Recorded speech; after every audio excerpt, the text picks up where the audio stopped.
Allora, noi come famiglia proprio siamo nati nella villa, noi piccolini perché siamo in 5 fratelli ora e siamo nati e cresciuti e abbiamo giocato in totale libertà. Allora c'era ancora il nonno Attilio che era una persona, è stato un personaggio allora.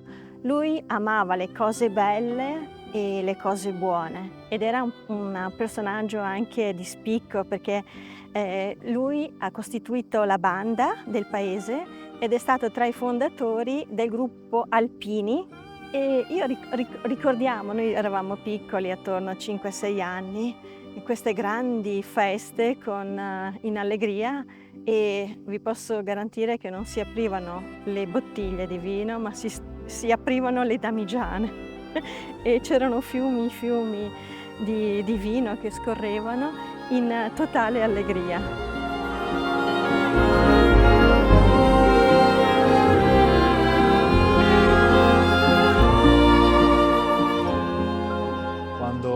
Quando ero piccolo ricordo che venivo qua a trovare l'affittuario che dal 1967 al 2007 ha vissuto la villa e una parte del giardino.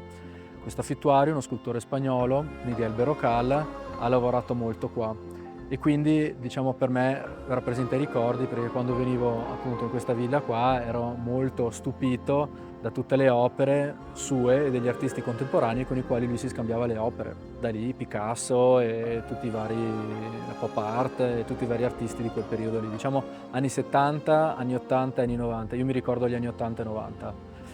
Nell'immaginario di un bambino vedere tutte queste opere d'arte, appunto figlie della pop art e figlie degli anni 70 e 80, hanno rappresentato sempre, come dire, stupore.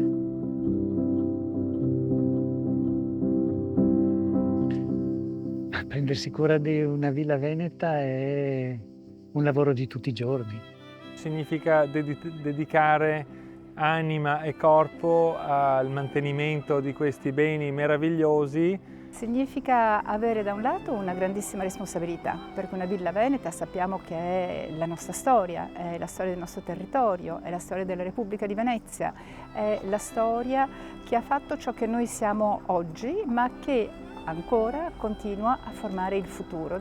La Villa Veneta è una bella struttura, ma senza le persone che ci stanno dentro e che tutti i giorni la fanno vivere, lavorare e che la mantengono in qualità di bella struttura non potrebbe esistere. È ormai un nucleo complesso di tante parti che si devono interfacciare e lavorare bene insieme. Le ville possono essere sempre più dei testimoni non solo di cultura, ma anche di storia sociale e di storia economica, quella che le ha viste nascere quando, una volta nate, avevano attorno alla villa una parte di territorio agricolo che veniva coltivato, i cui prodotti andavano nelle barchesse, nelle vittuarie, e oggi invece le ville sono testimoni anche di rapporti con i contesti sociali, oltre che i contesti paesaggistici che gli stanno intorno. Una cosa che mi piace sempre dire è che io imparo tantissimo anche dalle persone che vengono a visitare la villa.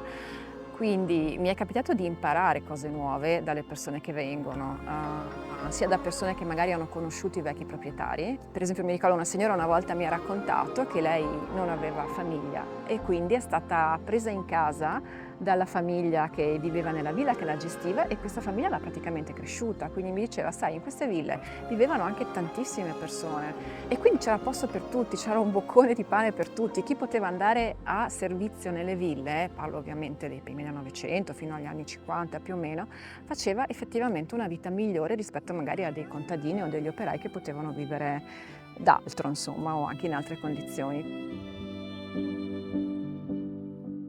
La casa è, come molte delle ville venete, sono nate come aziende agricole. L'azienda agricola era all'interno della villa. e abbiamo mantenuto questa tradizione. E la nostra fortuna è comunque di avere un'attività collegata direttamente alla villa, che sia la produzione del vino che si fa ancora nelle antiche cantine all'interno della villa, sia dell'ospitalità che abbiamo sviluppato negli ultimi anni, quindi questo ci permette di mantenere viva la villa. La semplicità da parte nostra è diventata un valore, e quindi si condividono molte gioie, molte esperienze. Questo mood lo trasportiamo nella nostra attività, che è quella di organizzare ricevimenti, feste, incontri, matrimoni. Tutti i ragazzi, gli sposi che vengono a celebrare, a fare il ricevimento da noi, assaporano questa ambientazione bucolica, familiare e tutto sommato abbastanza informale. Quella villa rappresenta un po' la storia della nostra famiglia. L'azienda agricola su cui insiste quella villa è di proprietà della famiglia dal 1430. È come se fosse parte di noi stessi, e toglierci quell'immobile sarebbe toglierci una parte dell'anima. Non è un monumento, è casa, ci sono i fantasmi, ci sono i rumori, ci sono piatti, bicchieri tutti allo stesso posto, ci sono i letti fatti. Spiritualmente, diciamo, si entra in casa per ricordare a tutti che anche questo posto era casa.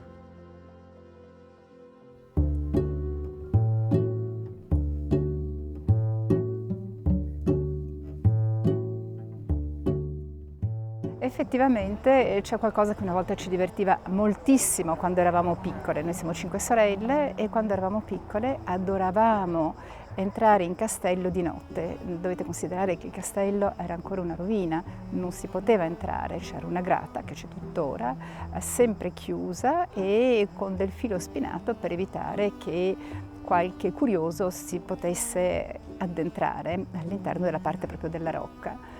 E allora noi sorelle non avevamo tante cose da fare, perché all'epoca c'era la bicicletta, si andava in giro, però la sera, cosa si faceva la sera? Ebbene, noi provavamo a entrare in castello, il che significava togliere questo filo spinato di volta in volta, entrare, morire di paura, perché eravamo assolutamente terrorizzate, e però tutte insieme facevamo un gruppo, magari se avevo qualche amico che ci accompagnava eravamo ancora più contenti.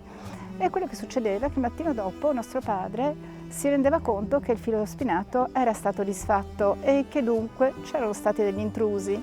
E allora il nostro padre faceva rimettere il filo spinato, la sera dopo succedeva esattamente la stessa cosa, per cui una specie di tela di Penelope infinita.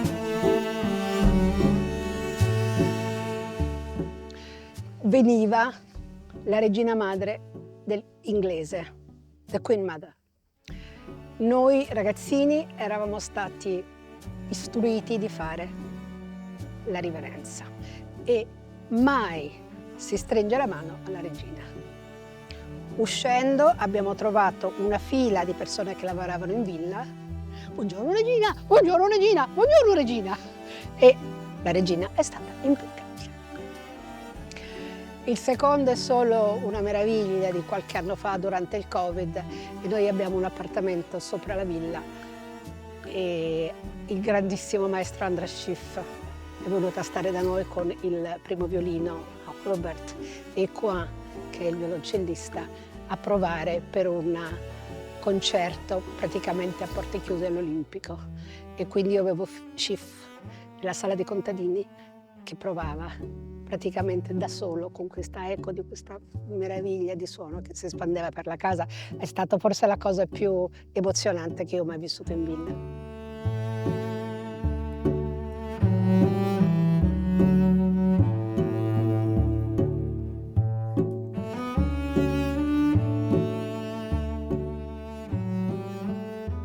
L'alchimia di questo posto, che ha accolto una famiglia che poi si è ingrandita perché ogni parte ha portato la sua famiglia, è un contenitore. Vivere in una villa è un privilegio meraviglioso. E infatti è un privilegio che cerchiamo di condividere il più possibile. E quindi da un lato noi trattiamo questa casa come una casa normale perché vivevamo là, i miei nonni dormivano nelle cineserie, mio padre e mio zio sono nati sotto i contadini, ma allo stesso tempo è una casa straordinaria, non tanto per gli affreschi, ma proprio perché questo contenuto straordinario abbraccia altri contenuti straordinari. Perché noi crediamo fermamente che le ville debbano essere un porto che accoglie quanti vengono e poi ritornano arricchiti con questa mercanzia che è l'esperienza che le persone fanno in villa. Credo che sia un po' la stessa cosa per noi proprietari che stiamo cercando di creare delle esperienze, dare delle emozioni ai nostri visitatori che sono alla ricerca di una novità, di un'emozione, di qualcosa da conoscere, di qualcosa da vivere, da vedere. E quindi un'esperienza che deve essere autentica, che deve far sentire partecipe chi la visita, chi la vive. Quindi quando un ospite da noi esce dicendo mi sono sentito come a casa, sono stato bene come a casa, ecco, per noi l'obiettivo è raggiunto. Sì, qualche ricordo ce l'ho. Mi ricordo benissimo di noi tre fratelli, noi siamo tre fratelli, di noi tre fratelli nel salone da ballo, molto piccoli in confronto a questa enorme stanza che ha un soffitto alto 18 metri, una larghezza di 18 e una larghezza di 12.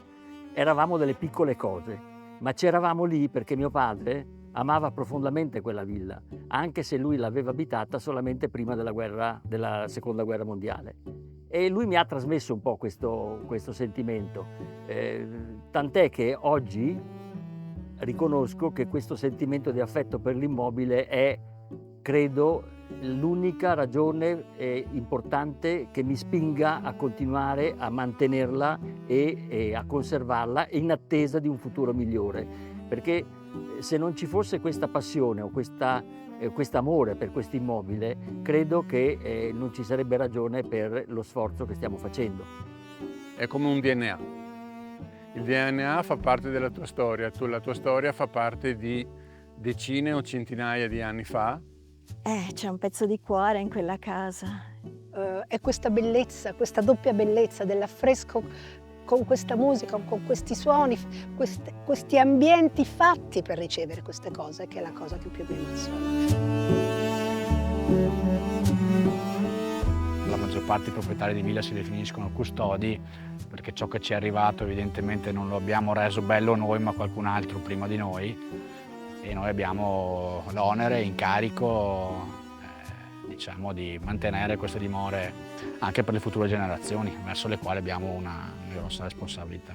Se vogliamo che le ville venete crescano, devono essere fatte vivere dai giovani perché poi davvero saranno loro che se ne prenderanno cura.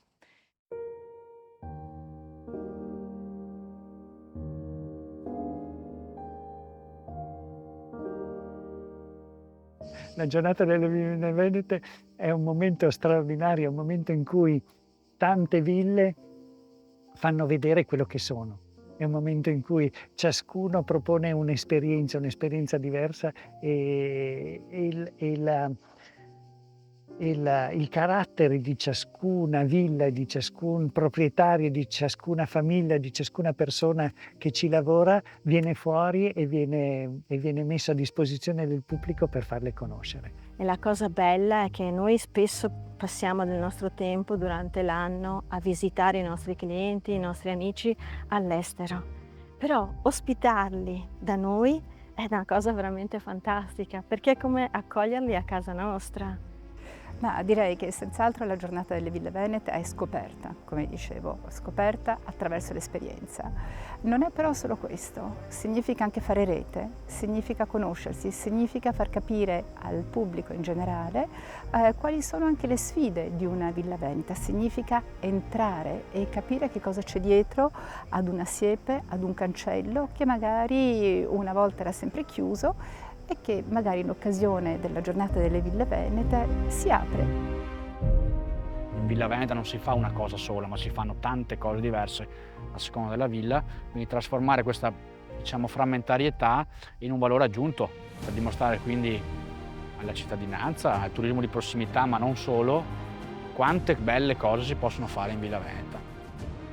È un sistema per portare alla conoscenza di un pubblico che non è sempre distratto, ma spesso non sa, una realtà di ben 4.400 immobili, perché l'Associazione delle Ville Venete abbraccia il Friuli, il Veneto e il Friuli. In Veneto ce ne sono 3.900 e 500 sono in Friuli. Immaginate quale potenziale ha la nostra realtà. Noi vogliamo che tutti siano consapevoli della ricchezza straordinaria che ha questo nostro territorio.